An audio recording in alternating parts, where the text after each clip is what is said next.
15 సార్లు చెప్పాను ఇప్పటికీ పార్టీ మారుతాడు ఈయన జంపు కొడతాడు ఒకసారి చెప్పమనండి కాదని నేను కాంగ్రెస్లోనే జీవితకాలం ఉంటాను అందులోనే చస్తానని చెప్పమనండి కాంగ్రెస్ జెండా కప్పుకొని చేస్తానని చెప్పమనండి నేనేమన్నా ఆయన ఎన్ని పార్టీలు మారాడండి ఇప్పటికీ ముందు బీజేపీ తర్వాత టీఆర్ఎస్ తర్వాత టీడీపీ తర్వాత కాంగ్రెస్ లాస్ట్కు సొంత గుడికి వెళ్ళిపోతాడు ఏముంది అందులో కామన్ సెన్స్ ఇంకో మాట నేను అనేది ఇవాళ లిక్కర్ స్కామ్ లేదు అరవింద్ కేజ్రీవాల్ అరెస్ట్ అన్యాయం అని రాహుల్ గాంధీ అంటాడు లిక్కర్ స్కామ్లో కవిత నిందితురాలు అని ఇక్కడున్న కాంగ్రెస్ వాళ్ళు రేవంత్ రెడ్డి అంటారు మరి రాహుల్ గాంధీ వాదనకి రేవంత్ రెడ్డి వాదనకి పొంతన ఎందుకు లేదు ఎందుకు గుజరాత్ మోడల్ ఫేక్ అని రాహుల్ గాంధీ అంటాడు రేవంత్ రెడ్డి ఏమో గుజరాత్ మోడలే కరెక్ట్ అంటాడు దీన్ని బట్టి మీకు ఏమర్థమవుతుంది బాటలు వేసుకుంటున్నాడు ఆయన ఇప్పుడు ఈ పార్టీని వాడుకున్నాడు ప్లాట్ఫామ్గా ఒక స్థాయికి వచ్చాడు నెక్స్ట్ జంప్ కొడతాడు ఏముంది ఆయనకు అలవాటే కదా కొత్త ఉంది కేటీఆర్కి ఎందుకు అనిపించిందో అట్లా మరి ఎందుకు అనిపించిందో అట్లా అది కూడా చెప్తే బాగుండు KTR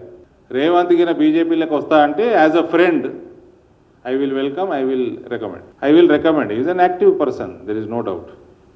And I will tell you, అసమర్థ ప్రభుత్వం అన్న నేను రేవంత్ రెడ్డి అసమర్థుడు కాదు కాంగ్రెస్ పార్టీలు ఉంటే ఇంకా అసమర్థుడు తయారవుతాడు ఆయన కాంగ్రెస్ పార్టీలు ఆయన పని చేయనియరు